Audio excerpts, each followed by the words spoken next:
चलिए तो स्टार्ट करें।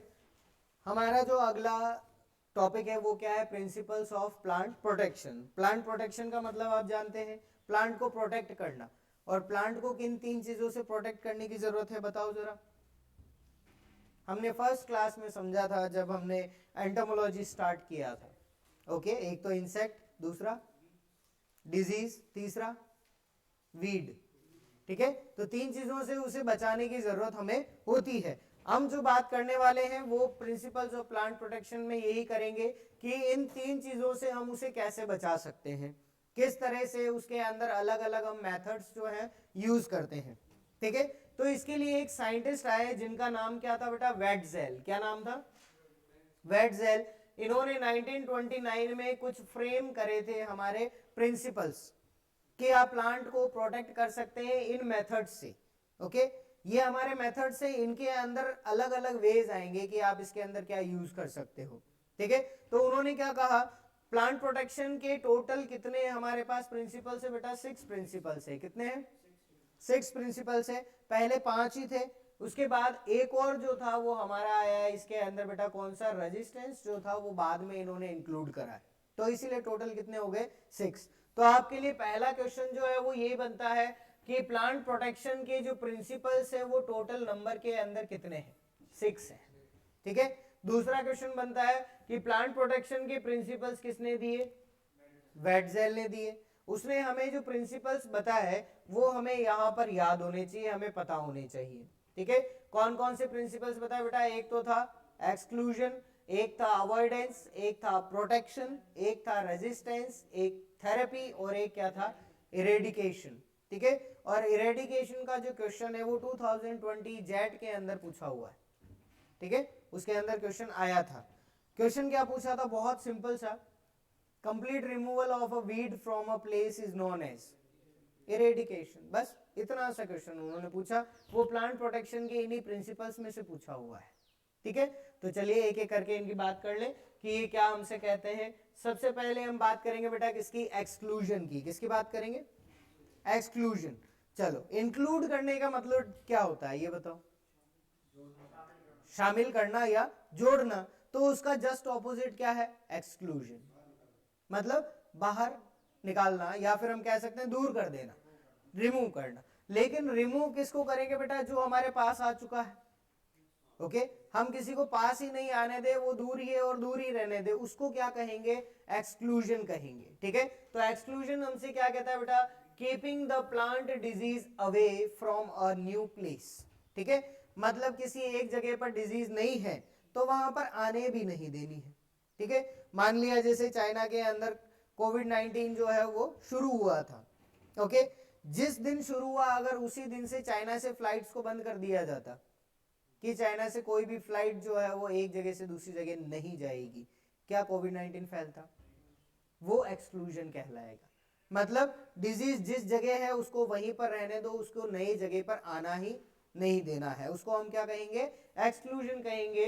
सो the keeping away of any plant disease from a new place is known as exclusion. बस simple सा एक लाइन के अंदर याद रखना है। आपसे एक्सक्लूजन के लिए पूछेगा तो ये एक लाइन में डेफिनेशन पूछ सकता है और कुछ नहीं। ठीक है, अब बात करें कि ये जो हमारा एक्सक्लूजन है इसको करने के हमारे पास क्या तरीके हैं, हम किस तरह से ये एक्सक्लूजन को फॉलो कर सकते हैं, मतलब हम परफॉर्म कर सकते हैं। ठीक है, तो कुछ प्रोसेसेस हमारे पास है बेटा।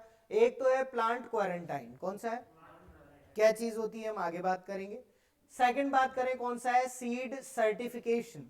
सीड सर्टिफिकेशन हमने समझ लिया था, सीड सर्टिफाइड होने चाहिए, मतलब सीड्स पर कोई टैग लगा हुआ होना चाहिए कि ये कितने प्योर है कितने नहीं है। तो आप अगर सीड के ऊपर पहले ही सर्टिफिकेशन कर रहे हैं, आप बता रहे हैं कि ये इतना प्योर है, आपने कहा 100% प्योर है, मतलब इसमें कोई भी डिजीज नहीं है। ठीक है, थर्ड हमारे पास क्या है बेटा? क्रॉप इंस्पेक्शन, कि हमें क्रॉप का इंस्पेक्शन जो है वो रेगुलरली करना है कि हमारी क्रॉप के अंदर कोई डिजीज है या नहीं है। अगर नहीं है तो बहुत अच्छा है, और अगर कोई डिजीज आ भी गई तो हमें उस प्लांट को रिमूव कर देना है। ठीक है, वो किसके अंदर आएगा? एक्सक्लूजन में। फिर बात करें लास्ट हमारे पास कौन सा है बेटा? Disease free stock.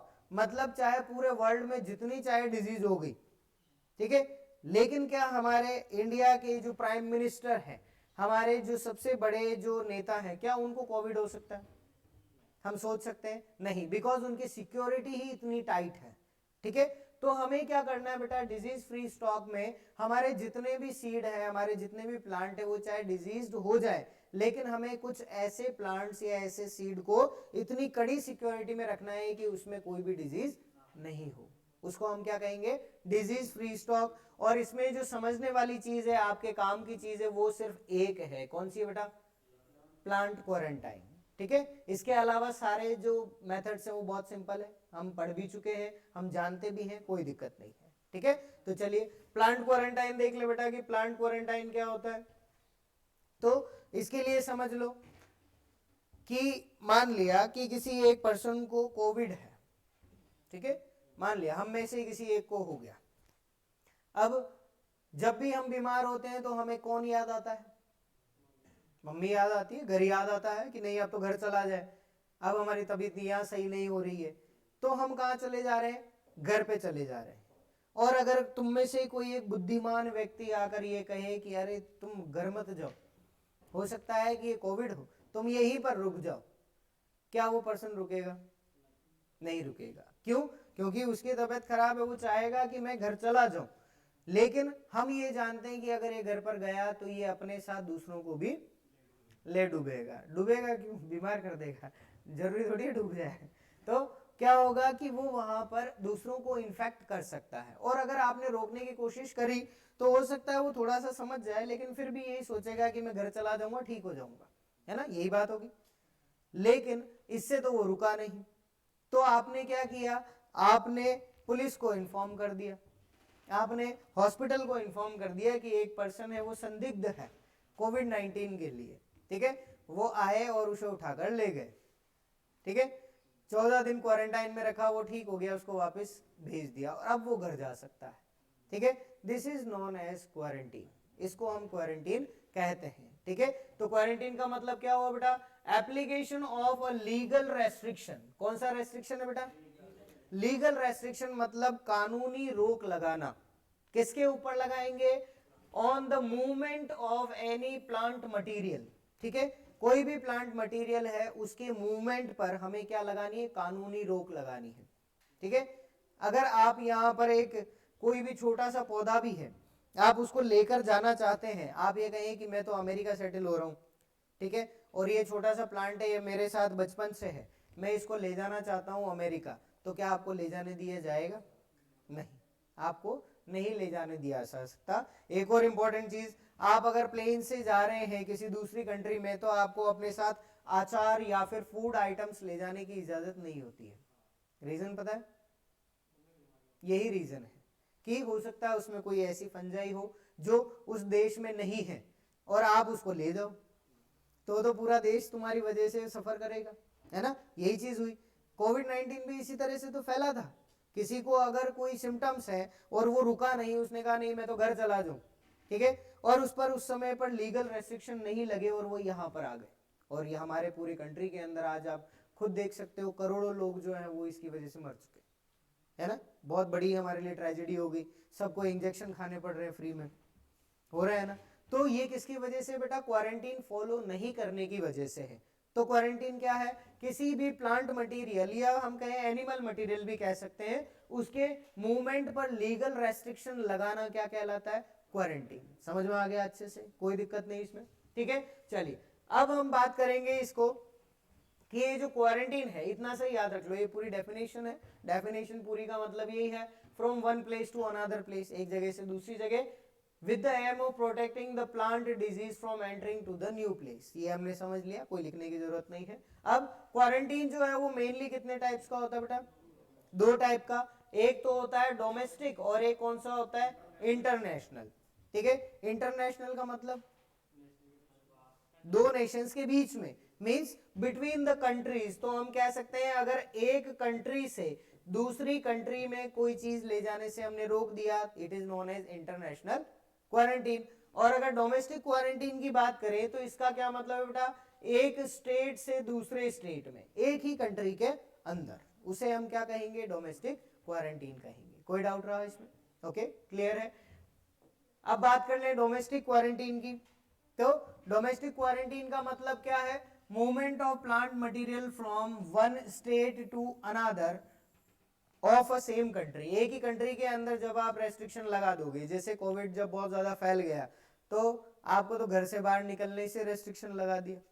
आप सोच सकते हो उस टाइम कि मैं दूसरे स्टेट में चला जाऊं? नहीं, बीच में इतने चेक पोस्ट हैं, आपको कहीं पर भी रोक लिया जाएगा, वापस घर भेज देंगे, वापस घर जाओ, ठीक है। और नई बात, तुम्हें 14 दिन एक जगह बिठा देंगे, तुम यहाँ बैठो उसके बाद घर जाना, ठीक है। तो वो क्या है बेटा? लीगल रेस्ट्रिक्शन है। इसको हम क्या कहते हैं? डोमेस्टिक क्वारंटीन कहते हैं, ठीक है। अब बात करें डोमेस्टिक क्वारंटीन के लिए एक इंपॉर्टेंट चीज की, तो हमने इंडिया ने एक एक्ट निकाली थी जिसका नाम क्या है? दीपा। क्या नाम है? दीपा, ठीक है।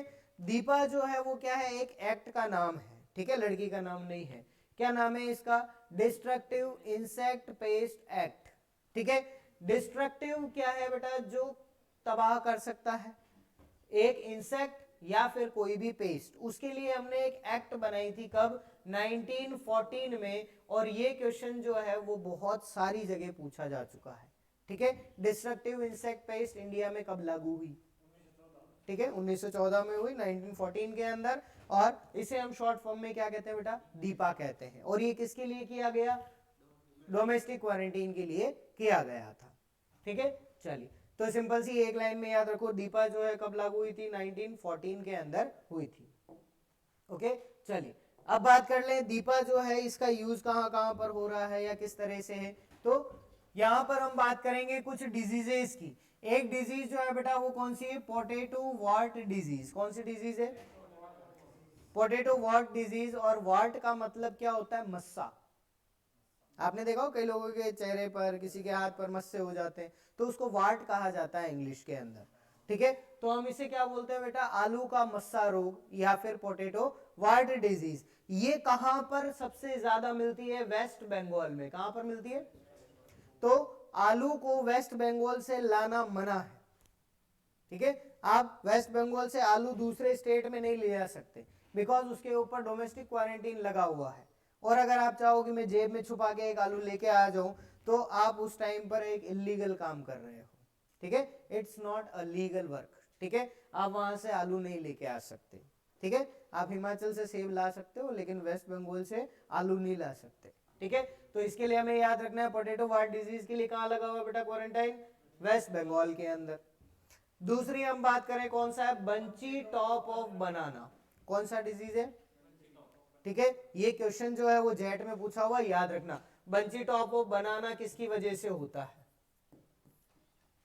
वायरस की वजह से, ठीक है। ये क्वेश्चन जो है जेट में आ चुका है, क्वेश्चन हमसे पूछा जा चुका है, ठीक है। बंची टॉप ऑफ बनाना के लिए जो क्वारंटीन है वो कहाँ है? केरला, असम और वेस्ट बंगाल में। मेनली हम बात करेंगे किसकी? केरला की, ठीक है। तो केरला से आप बनाना के प्लांट्स नहीं ला सकते, बनाना भी नहीं ला सकते, ठीक है, क्योंकि हो सकता है इट में कंटेन अ वायरस, ठीक है। जो वहां से बनाना एक्सपोर्ट हो रहे हैं उनके लिए जरूरी यह है कि उन सब का इंस्पेक्शन होता है कि हाँ ये बिल्कुल सही है और अब हम इसे एक्सपोर्ट कर सकते हैं, तब वो एक्सपोर्ट किए जाते हैं, ठीक है। आप इंडिया के बाहर बनाना एक्सपोर्ट करते हो, केरला से नहीं कर सकते। ये एक इंटरेस्टिंग चीज है, शायद हमको नहीं पता थी, ठीक है। तो इसके अंदर क्या होगा बेटा? बनाना का टॉप है वो कैसा हो जाएगा? बंची हो जाएगा, मतलब बिल्कुल एक बुश की तरह हो जाता है, ठीक है, फ्लावर की तरह हो गया। तो इस पर क्या हमारे फ्रूट लगेंगे क्या? नहीं लगेंगे। तो वैसे भी ऐसे बनाना को हम एक्सपोर्ट नहीं कर सकते क्योंकि इन प्लांट्स पे फ्रूट लगते ही नहीं, ठीक है। सिर्फ सकर्स रहेंगे, उसको कहीं और लगाओगे तो भी उसके अंदर से पौधा निकलेगा और कुछ नहीं होगा, ठीक है। तो इसके लिए हमें बस इतना याद रखना है, बंची टॉप ऑफ बनाना किससे होता है बेटा? वायरस से होता है, ठीक है। चलिए, फिर हम बात करें नेक्स्ट हमारे पास जो बेटा वो कौन सा है? Golden cyst nematode disease. कौन सी डिजीज है बेटा? Golden cyst nematode. सिस्ट का मतलब क्या होता है? गांठे, ठीक है। सिस्ट का मतलब क्या है? गांठे, ठीक है। गांठे बनने लगती है, लेकिन वो कौन से कलर की है? गोल्डन कलर की है। कैसी है बेटा? गोल्डन कलर की। और जब ये गांठें बनती है तो ऐसे जो पोटैटो हैं उनके अंदर जो ट्यूबर्स हैं वो नहीं बन पाते, ठीक है। तो हमारा लॉस हो गया। तो इसके लिए जो है वो तमिलनाडु के अंदर क्या लगा हुआ बेटा? क्वारंटीन लगा हुआ है, ठीक है। आप तमिलनाडु से पोटैटोज जो है वो नहीं ला सकते, ठीक है, क्योंकि गोल्डन सिस्ट नेमेटोड जो है वो दूसरी जगह पर फैल जाएगा। ओके, तो ये सारे हमारे क्या है, 3 नाम जो है वो हमको याद रखने, एक तो बंची टॉप ऑफ बनाना, एक पोटैटो वार्ट, और एक कौन सा है, golden cyst nematode disease of potato. इन सब के लिए इंडिया में क्या लगा हुआ है बेटा, क्वारंटीन लगा हुआ है, ठीक है।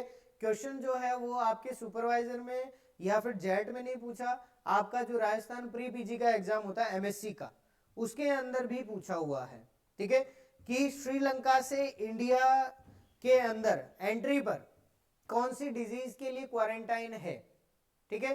तो एनिमल डिजीज के लिए नहीं है, प्लांट डिजीज जो है हमारी बंची टॉप ऑफ बनाना, ठीक है, इसके लिए ही क्वारंटीन लगा हुआ है श्रीलंका से इंडिया के बीच में। आप श्रीलंका से बनाना नहीं ला सकते, मतलब नहीं ला सकते, ठीक है। अगर आप लेकर आते हैं तो आपको लीगल प्रोसीजर से पूरा गुजरना पड़ता है, उसकी प्रॉपर चेकिंग होती है, और जब पता लगता है कि हाँ वो डिजीज फ्री है तब आप उसको ला सकते हैं, बाकी नहीं ला सकते हैं, ठीक है। ये चीज हमें ध्यान रखनी है।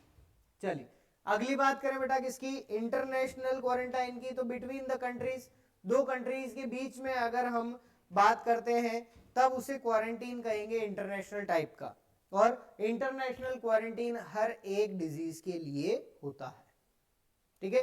अगर आपकी नॉर्मल तबीयत भी खराब है तो भी आप यहां से दूसरी कंट्री नहीं जा सकते।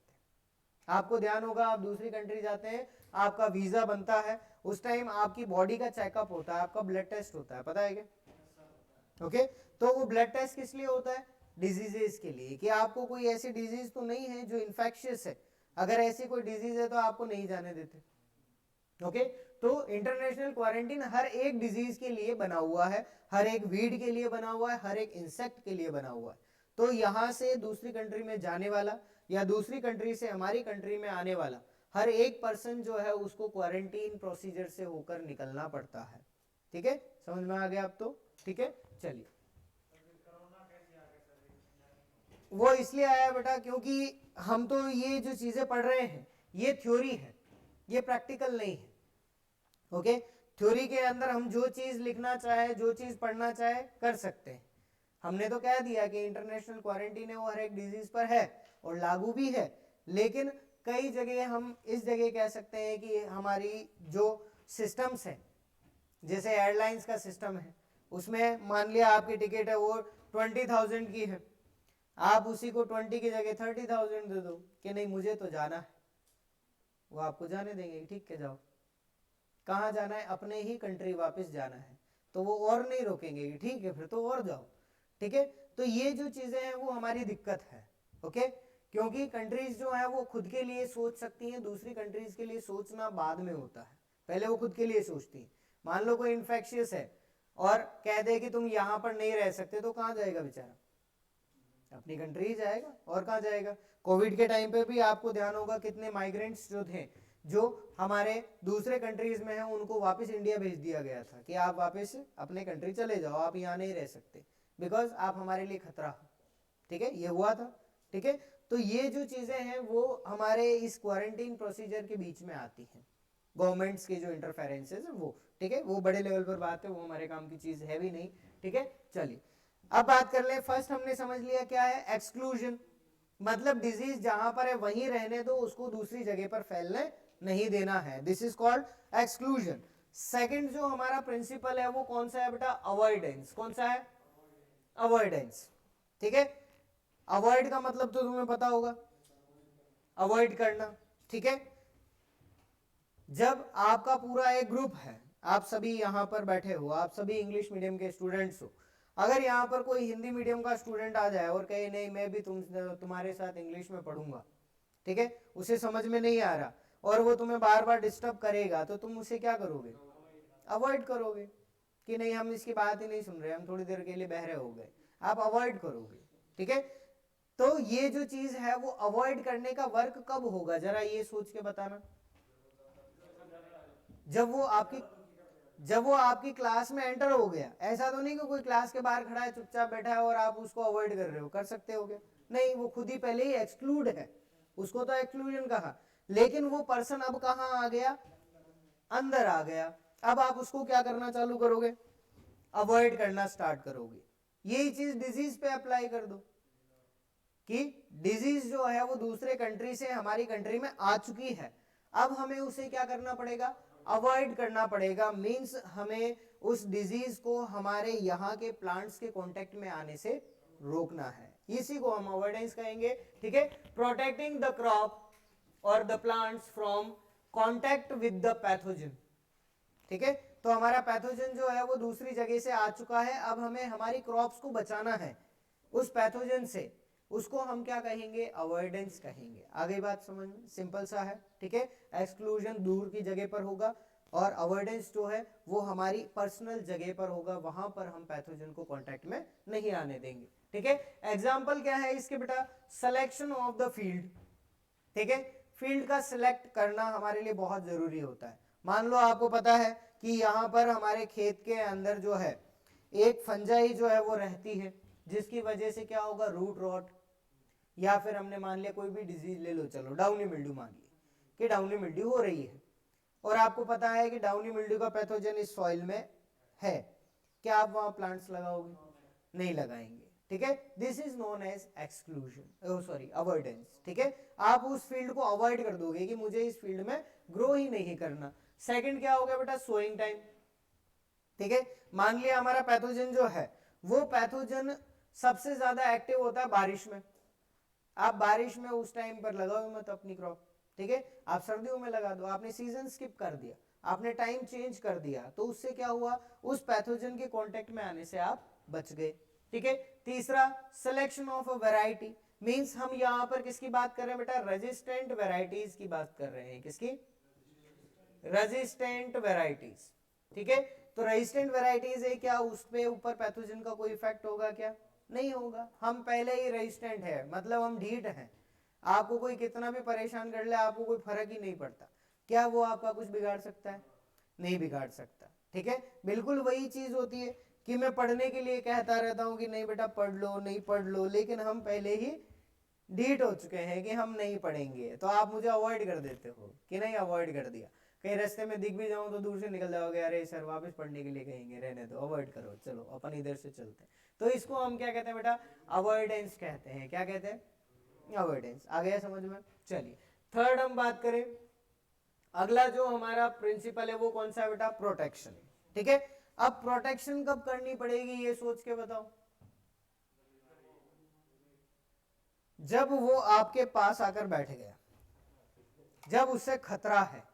अभी तक वो पर्सन दूसरी बेंच पर बैठकर आपसे पूछ रहा था, आपने अवॉइड किया, फिर वो भी ढीठ निकला, उसने कहा नहीं सुन रहा, कोई बात नहीं मैं इसी के पास जाकर बैठ जाता हूं, वो तुम्हारे पास आकर बैठ गया, अब वो तुम्हें परेशान कर रहा है। Now you have to protect yourself, आपको अब प्रोटेक्शन करनी पड़ेगी, होगा ये ना। ठीक है, तो आप क्या कर रहे हैं बेटा, प्रोटेक्ट कर रहे हैं, मतलब protecting the plants of a crop from the pathogen before expression of the disease, मतलब जब तक वो अपना असली रूप नहीं दिखाए उससे पहले पहले उसे हमें क्या करना है, रोकना है।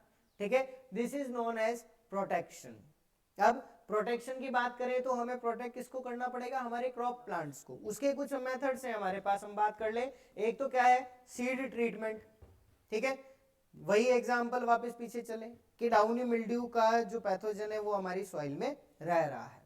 ठीक है, अब हमें पता है कि हमें यहाँ पर सोइंग नहीं करनी, लेकिन हमें अगर फील्ड में सोइंग नहीं करेंगे तो पैसा कहां से आएगा, यही बात है, किसान बेचारा परेशान। तो किसान क्या करेगा, हम उसे सलाह देंगे कि आप एक काम करो कि अपने सीड को ट्रीट करके फिर लगा दो, तो डिजीज नहीं आएगी। This is known as resistance. Okay, दूसरा हमारे पास क्या बेटा, फोलियर स्प्रे। मान लो सीड ट्रीटमेंट नहीं किया उसने, ऐसे सोइंग कर ली, अब हम उस पर क्या कर देंगे, फोलियर स्प्रे कर लेंगे, ताकि डिजीज जो है वो एक्सप्रेस नहीं हो सके। ठीक है, तीसरा क्या है बेटा, सॉइल ट्रीटमेंट, तो सीड की जगह सॉइल ट्रीटमेंट कर लो, वो भी अच्छा है। नेक्स्ट क्या है, change in the environment, means आपको पता है वो रेनी सीजन में हमारी डिजीज आनी है, आपने रेनी सीजन के टाइम पे पॉली हाउस में लगा दिया, क्या कोई इफेक्ट होगा, नहीं होगा। ठीक है, तो आपको क्या करना है, एक बैरियर बनाना है किसके बीच में, आपके प्लांट और आपके पैथोजन के बीच में, उसे प्रोटेक्ट करने के लिए। This principle is called principle of protection. कोई डाउट रहा इसमें, ओके। चलिए अगले की बात करें, अगला जो हमारा फोर्थ प्रिंसिपल है वो कौन सा है बेटा, रेजिस्टेंस है। कौन सा है, ठीक है, अब एक बात बताओ, आपकी बॉडी में इम्यूनिटी है, ओके, ये इम्यूनिटी जो है वो क्या है, आपका रेजिस्टेंस है ना, बिल्कुल है।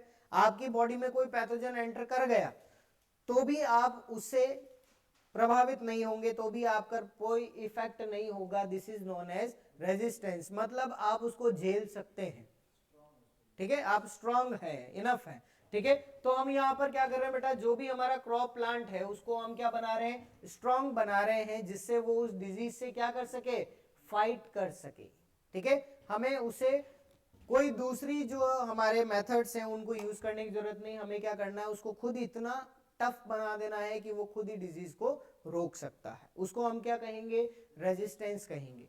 इसके कुछ मेथड्स है बेटा, एक हमारे पास क्या है, प्लांट ब्रीडिंग, कौन सा है, ठीक है, प्लांट ब्रीडिंग से हम क्या करेंगे, न्यू वैरायटी बनाएंगे, क्या बनाएंगे बेटा, न्यू वैरायटी, ठीक है। तो ऐसी वैरायटी जो कैसी है, रेजिस्टेंस है, ठीक है, उसके अंदर रेजिस्टेंस पहले से है, वो वैरायटी बनाई, ठीक है, यही हमारे पास आ जाएगा, ये सेम है, सेम एग्जांपल है, ठीक है। प्लांट ब्रीडिंग से हम क्या बनाते हैं, रेजिस्टेंट वैरायटीज बनाते हैं, ठीक है। दूसरा हमारे पास क्या बेटा, बायोटेक्नोलॉजी, जिससे हमने क्या बनाया, बीटी कॉटन, ठीक है, पता है ना, जेनेटिक इंजीनियरिंग है, बायोटेक्नोलॉजी से बनाया, तो हमने रेजिस्टेंस जीन उसके अंदर डाल दिया, तो अब वो कैसा हो गया, उससे रेजिस्टेंस हो गया, ठीक है। नेक्स्ट हम बात करें कौन सा बेटा, जेनेटिक इंजीनियरिंग, तो दोनों सेम चीजें हैं, बायोटेक्नोलॉजी करो या जेनेटिक इंजीनियरिंग करो, ठीक है। तो प्लांट को हमें इतना स्ट्रांग बना देना है कि वो खुद को प्रोटेक्ट कर सके, this is known as resistance, बस, ठीक है। चलिए नेक्स्ट हम बात करें बेटा, कौन है, थेरेपी। अब बताओ थेरेपी कब देते हैं, थेरेपी कब दी जाती है, इलाज कब होता है, बीमारी हो जाने के बाद होता है, ठीक है। तो थेरेपी का सिंपल सा मीनिंग क्या है बेटा, ट्रीटमेंट ऑफ द प्लांट्स या ट्रीटमेंट ऑफ द ऑर्गेनिज्म, और ट्रीटमेंट कब दिया जाएगा, जब डिजीज हो जाएगी, ठीक है, after the expression of the disease and appearance of the symptoms, जब उसके सिम्टम्स दिखने लग जाएंगे उसके बाद उसको ट्रीट करना क्या कहलाएगा, थेरेपी कहलाएगा, ठीक है। तो क्वेश्चन है वो फ्रेम हो सकता है, बहुत अच्छा सिंपल सा क्वेश्चन है, ठीक है। क्या क्वेश्चन बन सकता है बेटा, treatment of the plant after the occurrence of the disease is known as, क्या कहेंगे, थेरेपी कहेंगे, ठीक है। थेरेपी जो है उसके लिए हमारे पास कुछ मेथड्स हैं, प्लांट के लिए बात कर रहे हैं हम, एनिमल्स की नहीं। एक तो क्या है बेटा, कीमोथेरेपी, ठीक है, इसका क्या मतलब है, स्प्रे ऑफ केमिकल्स, ठीक है, जब डिजीज कॉज हो गई उसके बाद केमिकल्स को स्प्रे करें, ठीक है। दूसरा हमारे पास क्या बेटा, थर्मोथेरेपी, थर्मोमीटर से क्या मेजर करते हो, टेम्परेचर, ओके। थर्मोथेरेपी का मतलब क्या है बेटा, हाई टेम्परेचर ट्रीटमेंट, ठीक है, आपको हाई टेम्परेचर ट्रीटमेंट देना है। अब वो हाई टेम्परेचर ट्रीटमेंट आप हॉट वाटर के थ्रू भी दे सकते हैं या फिर सनरेज के थ्रू भी दे सकते हैं, दोनों हमारे पास मेथड है, बस हमें टेम्परेचर को क्या करना है, इंक्रीज करना है, ठीक है। नेक्स्ट हम बात करें, ये आपने पढ़ रखा है हॉर्टिकल्चर के अंदर, ठीक है। चलिए पढ़ रखा है तो एक छोटे से क्वेश्चन का आंसर दीजिए फिर, cutting of the plant parts at a very young age to give it a shape और to increase the sunlight is known as, क्या कहेंगे, ट्रेनिंग, ठीक है। अगली बात करें, cutting of the plant parts और removing of the plant parts at an old age to give it a particular shape is known as pruning कहेंगे, ठीक है। हाँ, वेजिटेटिव पार्ट्स पे होती है, तो ये सिंपल सी क्या होगा बेटा, जब हम यंग एज में करेंगे तो क्या कह देंगे, ट्रेनिंग, और जब प्लांट बड़ा हो चुका है तब करेंगे तो क्या होगा, प्रूनिंग हो जाएगी, बस ये चीज है, ओके। हाँ, शेप एंड साइज के लिए, और ट्रेनिंग किस लिए करते हैं बेटा,